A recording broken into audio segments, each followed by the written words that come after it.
The rope ladder snapped taut against the helicopter's skid. 3 men climbing hand over hand into tracer fire. Below them, muzzle flashes lit the tree line like a string of firecrackers going off at once. Sergeant George Brown was the last man on the ladder.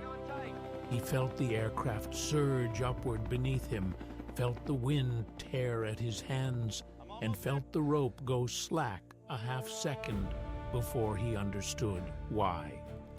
March 28, 1968, 15 miles inside Laos, northeast of a town called Chipone. 11 men had crossed a border their own government would deny existed. 3 of them were about to disappear from it completely. This is the story of Team ASP, a reconnaissance patrol sent into a war. America wasn't fighting, on a mission that officially never happened, ending in a rescue that saved 7 men and left 3 behind in the jungle forever. What happened to Brown, Houston, and Boyer would stay buried in classified files for decades. Their families would wait years for answers that never fully came, and the country that sent them would spend just as long pretending the mission itself didn't exist. If you believe stories like this deserve to be told with the same respect and honesty the men who lived them deserve, this channel exists for exactly that. Every video here is built from declassified records and first-hand accounts. And this one starts with a rope, 3 names, and a war fought without a name. The decision made in the next 90 seconds would define the rest of their lives, and the lives of the families who spent decades not knowing. George Ronald Brown was 32 years old on the morning his patrol crossed into Laos. Old for a man still walking point in the jungle, old enough that the younger Green Berets under his command called him the Sergeant Major, even before he held the rank. Born in Daytona Beach, Florida, Brown had enlisted in the Army in 1952, back when Korea was still an open wound, and Vietnam was a name most Americans couldn't have found on a map. By 1968, he had spent 16 years in uniform, most of the last several inside Special Forces, and he carried himself the way men do when they've stopped being afraid of dying and started being afraid only of getting someone else killed. Under him on Team ASP were 2 younger sergeants who had not yet earned that particular fear. Staff Sergeant Charles Gregory Houston, 22, from Sydney, Ohio, was a radio operator, the man who kept the patrol tied by a thin thread of static to the outside world. The only proof, most days, that the outside world still existed. Sergeant Alan Lee Boyer, also 22, from Chicago by way of Missoula, Montana, had joined Special Forces 2 years earlier, trading the flatlands of the Midwest for some of the most dangerous ground on the planet. Rounding out the 11-man patrol were indigenous fighters, Vietnamese and Montagnard soldiers, whose names rarely made it into American after-action reports, but whose skill in that terrain was, more often than not, the only reason American sergeants came home at all. They belonged to a unit that, on paper, did not conduct combat operations outside South Vietnam. MACV-SOG, the Studies and Observations Group, was the innocuous name given to one of the most classified special operations commands of the entire war. Its reconnaissance teams ran missions across the Laotian and Cambodian borders under a standing set of rules that would have sounded absurd if they weren't so deadly serious. No dog tags, no identifying paperwork, no acknowledgement from Washington if a team was killed or captured. If you disappeared in Laos in 1968, you didn't disappear in a war. Officially, you disappeared nowhere at all. The reason SOG teams took that risk was written into the terrain itself. Running through the mountains and jungle of eastern Laos was the Ho Chi Minh Trail. Not a single road, but an entire network of paths, waypoints, and supply caches that North Vietnam used to move men, weapons, and rice south into the fight. American commanders in Saigon knew the trail existed. What they didn't know with any precision was how much was moving through it, or where the next major push was staged. That uncertainty is what put 11 men on the ground 15 miles northeast of Chapone on the morning of March 28th, walking, watching, and counting in a country their own government would not admit they were in.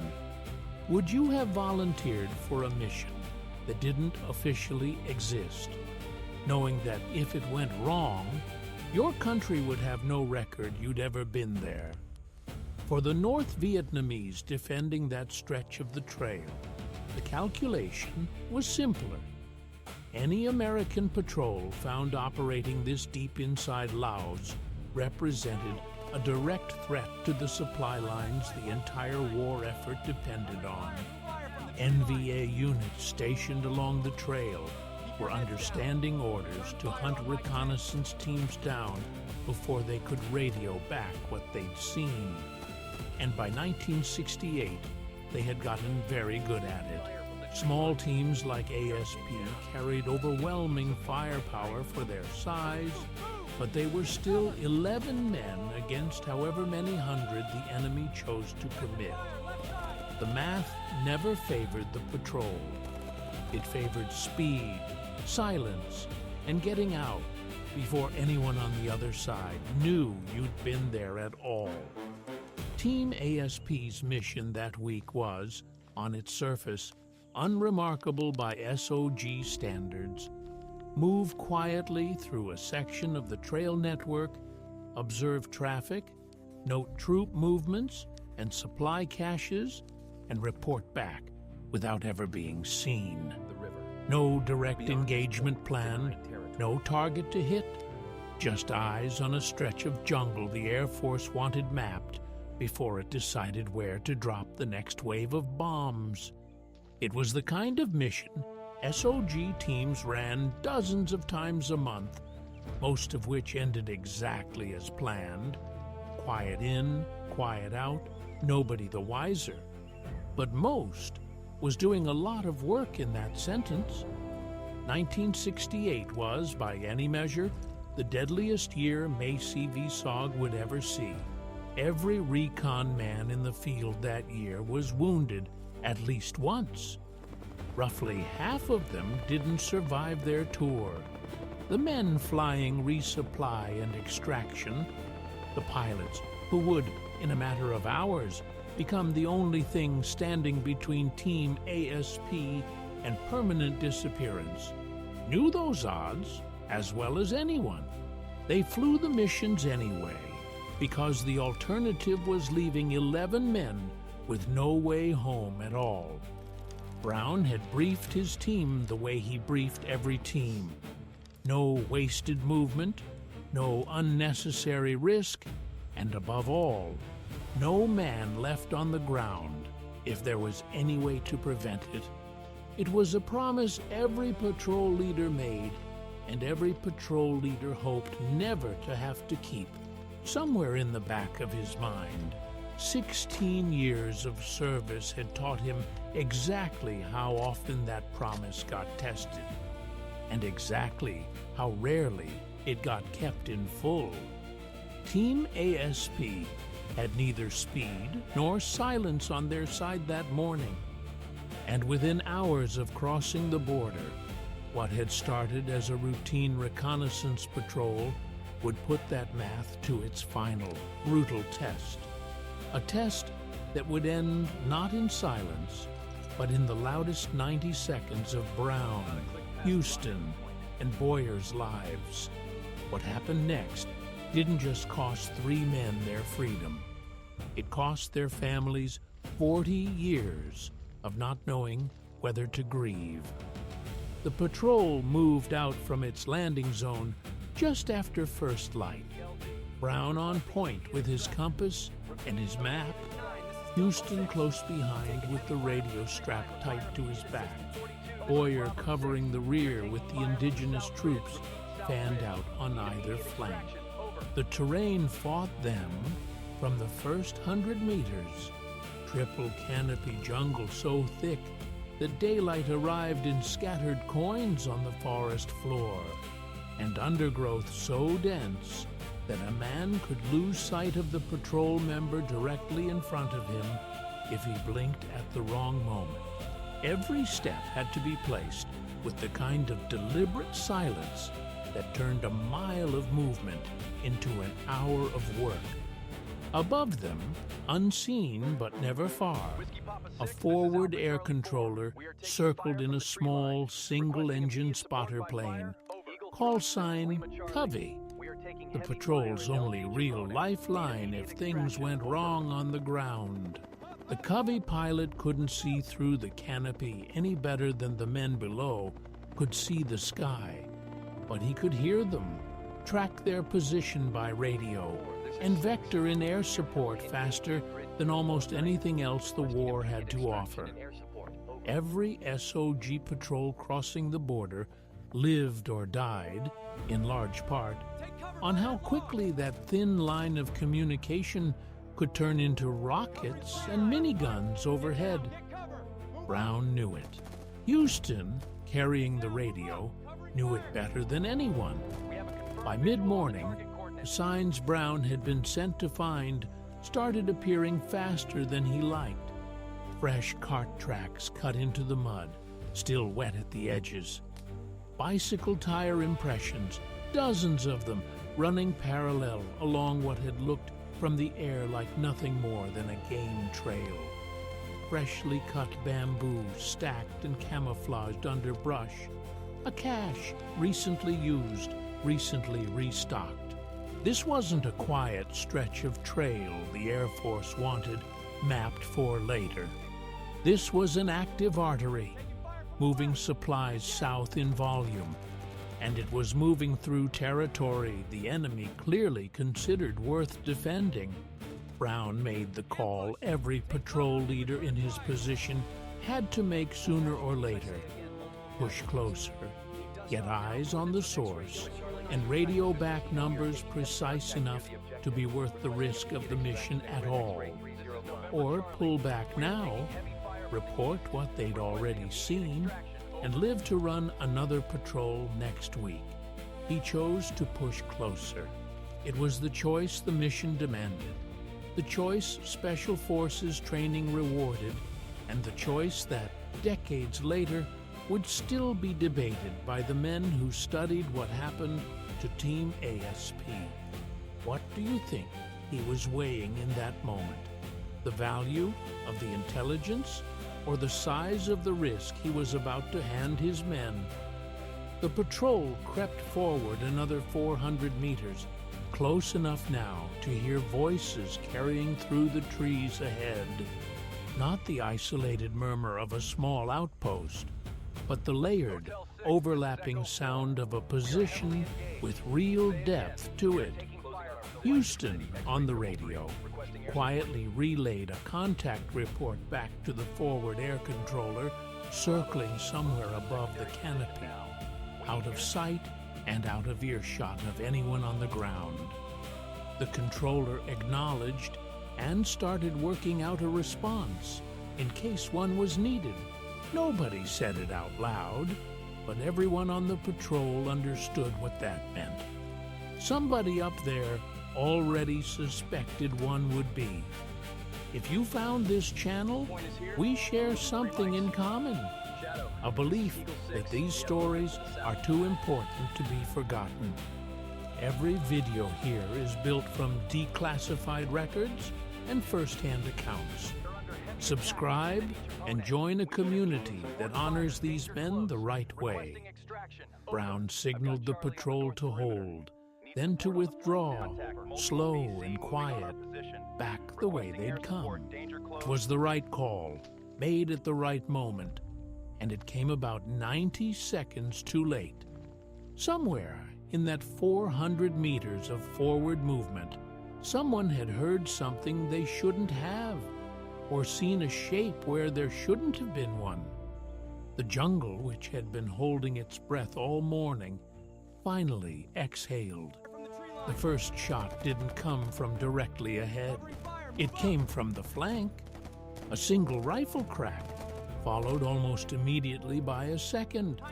Then a ragged burst of automatic fire that tore leaves and bark loose in a shower above the patrol's heads. Brown's team had walked into the edge of exactly what the cart tracks had warned them about, and the enemy, now alerted, was not going to let 11 men walk back out of it quietly.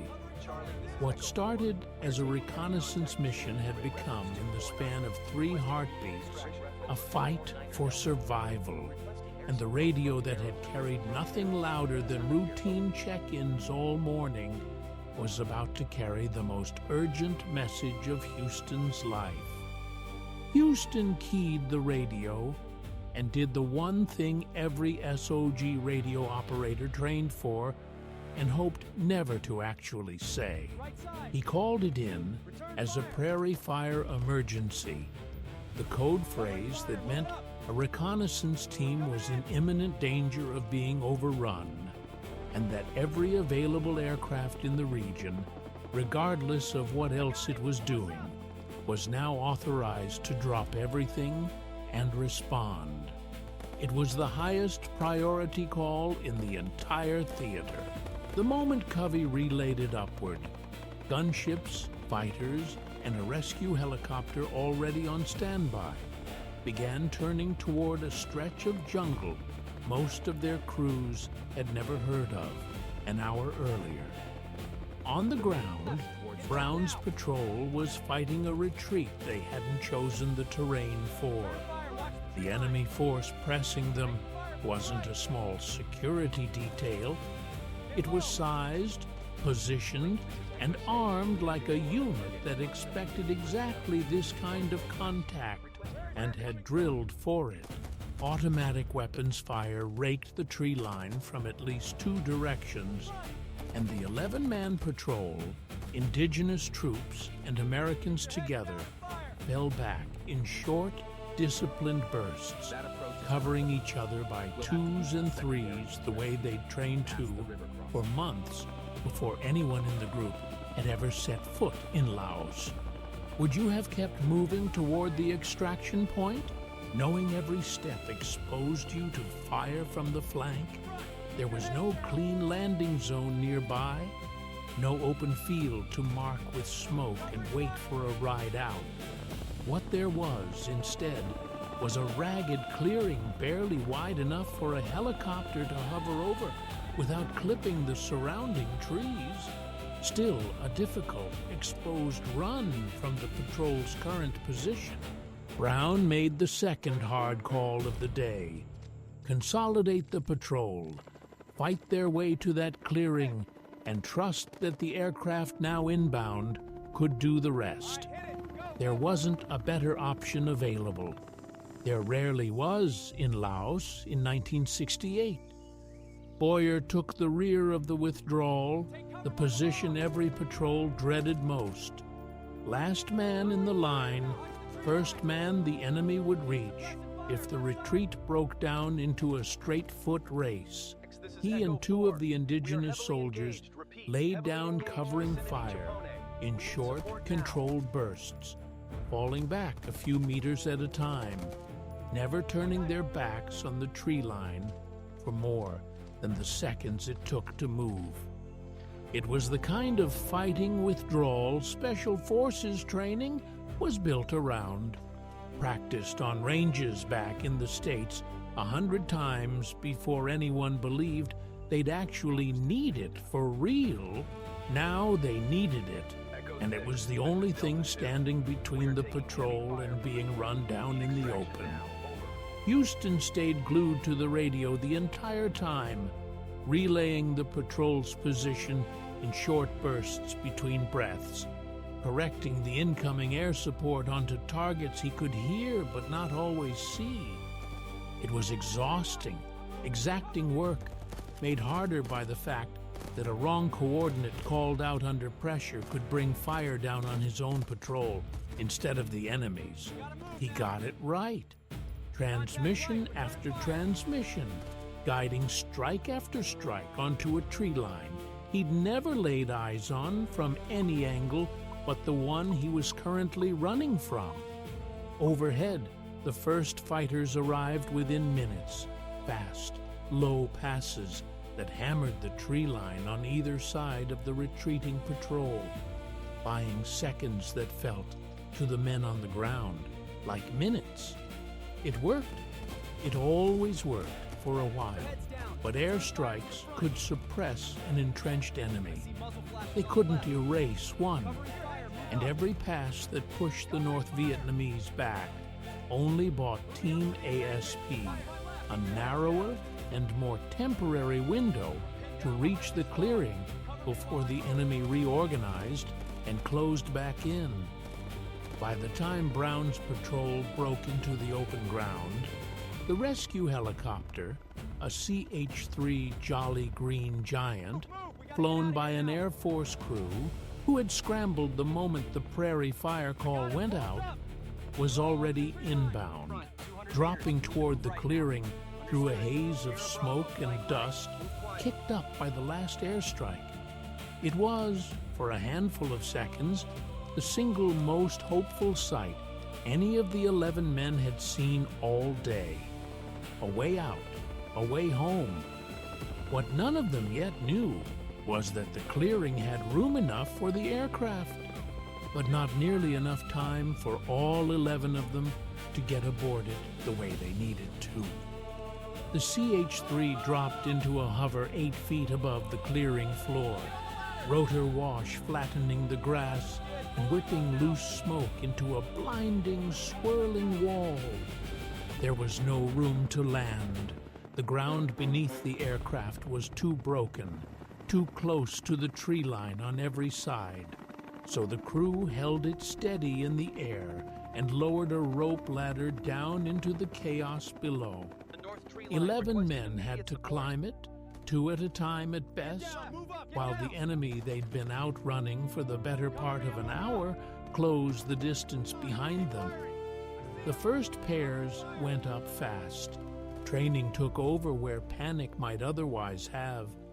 Hands finding rungs without looking, boots pushing off in practiced rhythm, the indigenous soldiers going first on Brown's order, because that was the kind of leader he was.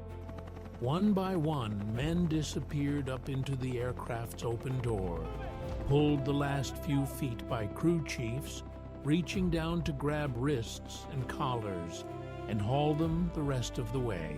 7 men made it aboard in what felt, to everyone watching, like both no time at all and an eternity. But here's where everything changed. The enemy that had been suppressed by airstrikes minutes earlier reorganized faster than anyone on the ground expected, and fresh automatic weapons fire opened up on the clearing from a new angle. Closer this time, close enough that rounds began striking the helicopter's fuselage instead of just the trees around it. The pilot, with 3 men still on the ladder and rounds now hitting his own aircraft, had a fraction of a second to make a decision no training manual could fully prepare a man for. He pulled up and away. It was, by every account that survived that day, the only choice that gave the 7 men already aboard a chance of living. Staying in a hover, absorbing fire at point-blank range with the entire crew and cargo bay exposed, risked losing the aircraft entirely, and everyone still on it. But the choice came at a cost that none of the men still aboard would ever fully make peace with. Brown, Houston, and Boyer were still on that ladder when the helicopter started to climb. Would you have followed that order, knowing 3 of your own men were still hanging beneath you? Boyer held on the longest. Witnesses aboard the aircraft would later describe watching him climb, rung by rung, as the ground fell away beneath him and the jungle canopy rushed past on either side. A man doing everything a human body could do to close a gap that kept widening instead. The mount holding the ladder to the aircraft's frame, never designed for this kind of sustained load under combat stress, gave way. Boyer fell. Below him, on the ground that was rapidly disappearing from view, Brown and Houston were left standing in a clearing that, moments earlier, had looked like salvation. Inside the aircraft, the 7 survivors could do nothing but watch the jungle swallow the clearing behind them. There was no gunner's seat, with a clear enough angle to lay down covering fire on the position where their teammates had just vanished. No way to circle back without risking the exact same fire that had already forced the pilot's hand once. All they could do was sit with the sound of their own engine and the knowledge that 3 men who had covered their retreat, called in their air support, and gotten them onto that ladder in the first place, were now on the ground without them. The helicopter, now streaming smoke of its own from the fire it had absorbed, had no way to go back. And this is where the story stops being about a firefight and starts being about everything that came after it. The part of the mission nobody trains for, because there's no drill for what happens in the years after a helicopter climbs away and doesn't come back down. Every man aboard it knew what they were leaving behind. Nobody aboard that aircraft would call what happened next anything other than the worst thing they carried home from Vietnam.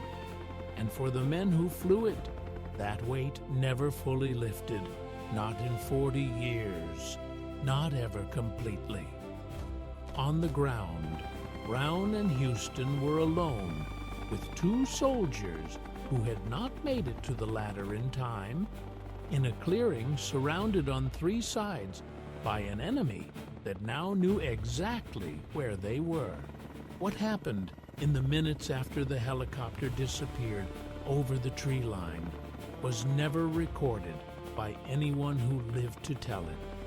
No radio transmission came from the ground after the aircraft departed. No further contact of any kind was ever logged. What the official report didn't say, because no one left alive to write it had actually seen it, was how long Brown and Houston survived after that moment, or whether they were killed outright, captured, or simply overrun in the chaos of a fight that had already cost the enemy more men than anyone would ever count. The silence that followed was, in its own way, the cruelest part of the entire day. A war that never officially happened had just swallowed 3 men whole, and it wasn't going to explain itself to anyone. 4 days later, a search team went in to find out what the radios couldn't tell them. On April 1st, 1968, 4 days after the extraction, a new team went into the same stretch of jungle northeast of Chipone. Not to fight this time, but to search. It was a smaller, quieter mission than Team ASP's had been, built around a single, narrow objective: find out what happened to Brown, Houston, and the 2 men who never made it to the ladder at all. Every man who volunteered for that search knew exactly what kind of country they were walking back into, and exactly how recently the enemy had proven they controlled it. The search team worked the clearing and the surrounding tree line for 6 hours, moving in careful sweeps, checking every possible sign.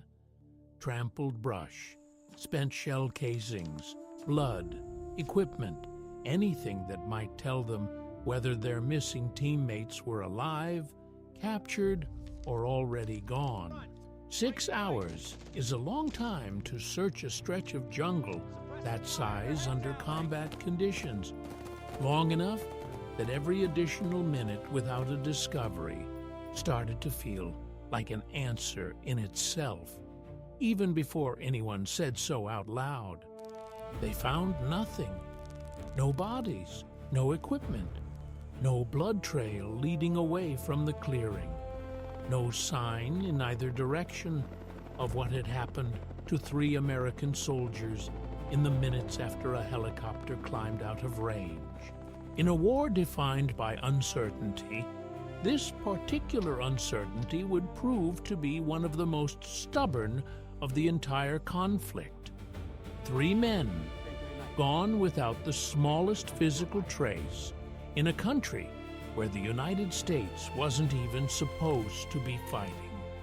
Who do you think made the call to end the search after 6 hours? And did they ever have to explain that decision to anyone? That absence of evidence became its own kind of verdict. Without remains, without equipment, without a single confirmed sighting from the ground, Brown, Houston, and Boyer couldn't be listed as killed in action. They were listed instead as missing, a status that, in Laos specifically, came with almost none of the usual paths toward resolution. There would be no prisoner exchange list with their names on it, no peace agreement covering the ground they disappeared into. Laos wasn't party to the treaty that eventually brought American POWs home from North Vietnam, and the Pathet Lao, who controlled much of the country by war's end, never released a single American they claimed to be holding. Brown, Houston, and Boyer joined a list that by the time the war ended would include nearly 600 Americans missing inside Laos alone, a number most people who lived through the Vietnam era never learned, because for most of that era, the government wasn't confirming the country had been a battlefield at all. 50 of those 600 were fellow Green Berets, men who had crossed the same border on the same kind of classified missions, running the same odds Team ASP had run on March 28th. Only one American held captive in Laos ever came home alive. The math that had never favored Team ASP in the jungle didn't improve for them once they were simply gone. And this is where the story takes a turn that has nothing to do with jungles, radios, or helicopters at all. Because for the next several decades, the fight to bring Brown, Houston, and Boyer home wouldn't be fought with rifles. It would be fought in filing cabinets, congressional hearings, and eventually forensic laboratories thousands of miles from the clearing where they were last seen alive. For the families of all 3 men, that meant an ending that never actually arrived. Not a funeral, not a homecoming, not even the grim clarity of a confirmed death. Just a folder in a filing cabinet with a status that would remain technically open for decades, attached to a mission the government wouldn't officially discuss for years after it happened. The search that was supposed to bring closure instead delivered the opposite. Proof that there might never be any closure to bring at all. Brown's wife, Houston's parents in Ohio, Boyer's family in Montana.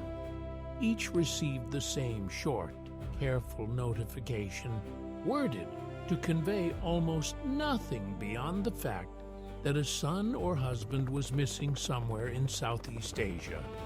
No mention of Laos, no mention of a helicopter, a rope ladder, or a search that had already come up empty.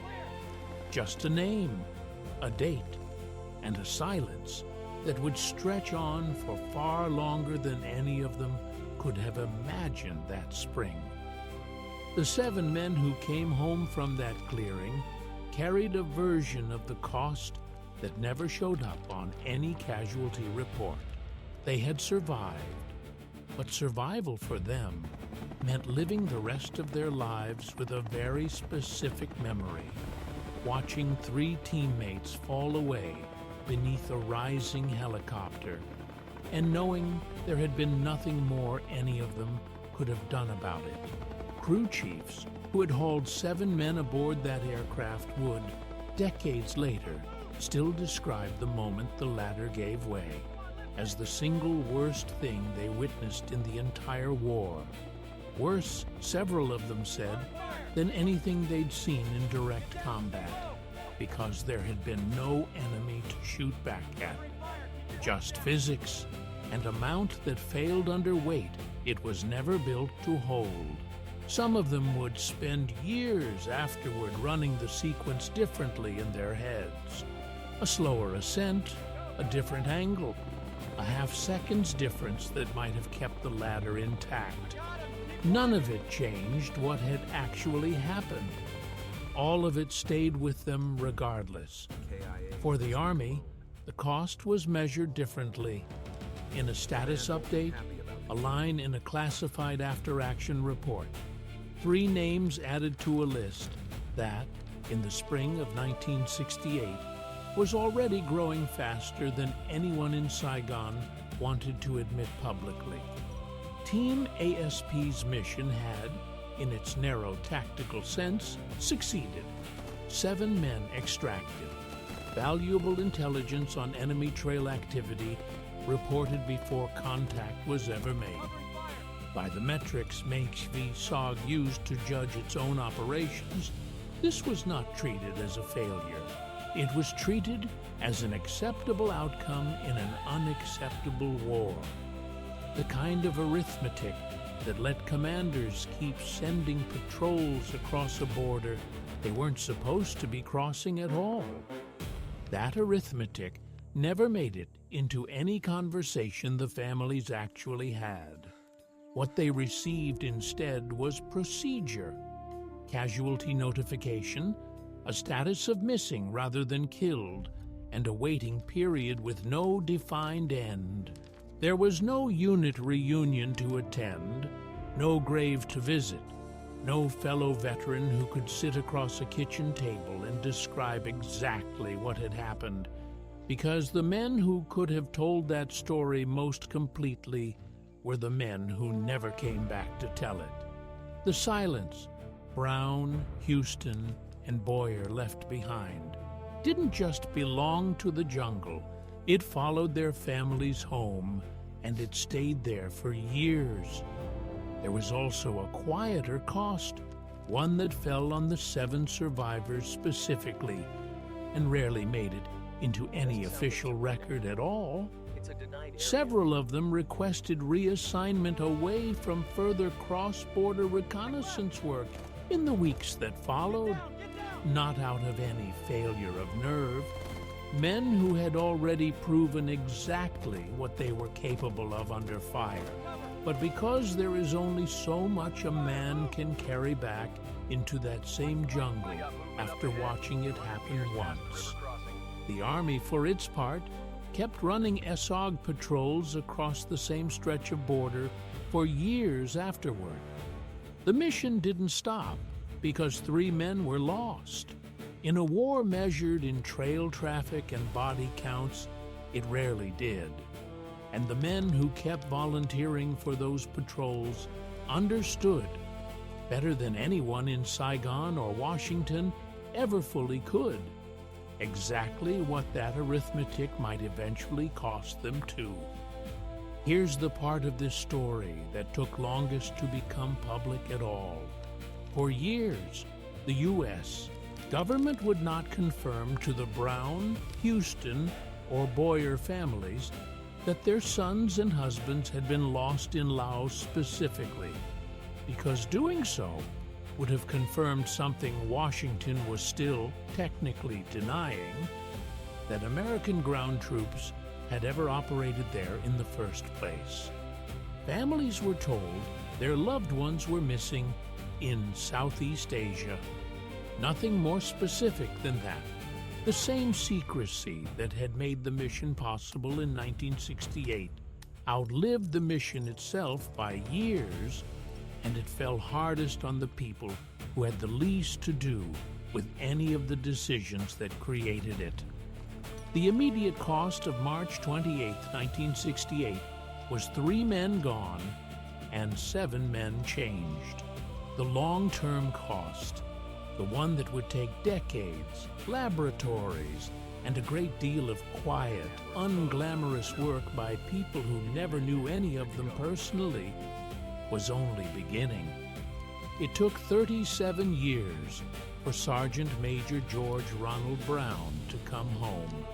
In February 2005, the Joint POW MIA Accounting Command identified his remains, recovered years earlier through a joint U.S. and Laotian excavation of the clearing where he was last seen, and returned them to a family that had spent nearly 4 decades without a grave to visit or a date to mark. Alan Boyer's identity was confirmed separately years later, after a Laotian refugee turned over remains he had carried out of the country himself, unaware for years of exactly whose story he was holding. Charles Houston's name remains on the courts of the missing at the Honolulu Memorial to this day, one of the men the jungle never fully gave back. None of that happened quickly, and none of it happened because Washington decided on its own that these families deserved answers. It happened because relatives kept asking, because researchers, journalists, and eventually the U.S. government's own accounting agencies kept working a cold case that had started the moment a rope ladder broke in 1968. Brown's identification alone took the combined effort of forensic anthropologists, dental records, and DNA comparison against family reference samples, a process that didn't even exist as a practical tool when he first went missing. What stays with this story isn't the firefight, or even the ladder. It's the length of the wait. 3 men who disappeared in 90 seconds took their families a combined century, roughly, to even partially bring home. And one of them still isn't home at all. That is the actual weight of a war fought in secret. Not just what happens to the men who cross the border, but what happens to everyone who spends the rest of their lives waiting to find out. Brown was 32 when he went missing, old enough to have a wife, old enough to have already spent 16 years preparing for exactly the kind of mission that took him. Houston and Boyer were 22, barely 2 years removed from the towns they grew up in, Sydney, Ohio, and Missoula, Montana, towns that, for decades, kept a name on a memorial, and very little else. What they carried into that jungle wasn't just a mission. It was every year they were never going to get to live afterward, and every year their families spent not knowing whether to grieve them or wait for them. The 7 men who made it aboard that helicopter went home to lives that continued. Careers, families, birthdays, All the ordinary things Brown, Houston, and Boyer never got to have. But continuing wasn't the same as leaving it behind. For men who had watched 3 teammates fall away beneath a rising aircraft, the weight of that morning didn't stay in Laos when they did. It came home with them quietly, the way these things usually do, carried in silence, in sleeplessness, in a story some of them wouldn't fully tell for 30 or 40 years, if they ever told it at all. What you just watched happened. The names are real. The weight is real. 7 men came home from that clearing. 3 didn't. The 7 who did spent the rest of their lives carrying something with no easy name. The sound of a ladder giving way. 2 friends growing smaller on the ground below them. Some never spoke of it. Some carried it quietly, in ways their own families never fully understood. That weight doesn't stay in the jungle. It comes home. It sits at dinner tables, in empty rooms at 2 a.m., in men who seemed fine and weren't. If any part of that sounds familiar, the description of this video has resources, real ones. You don't have to carry it alone.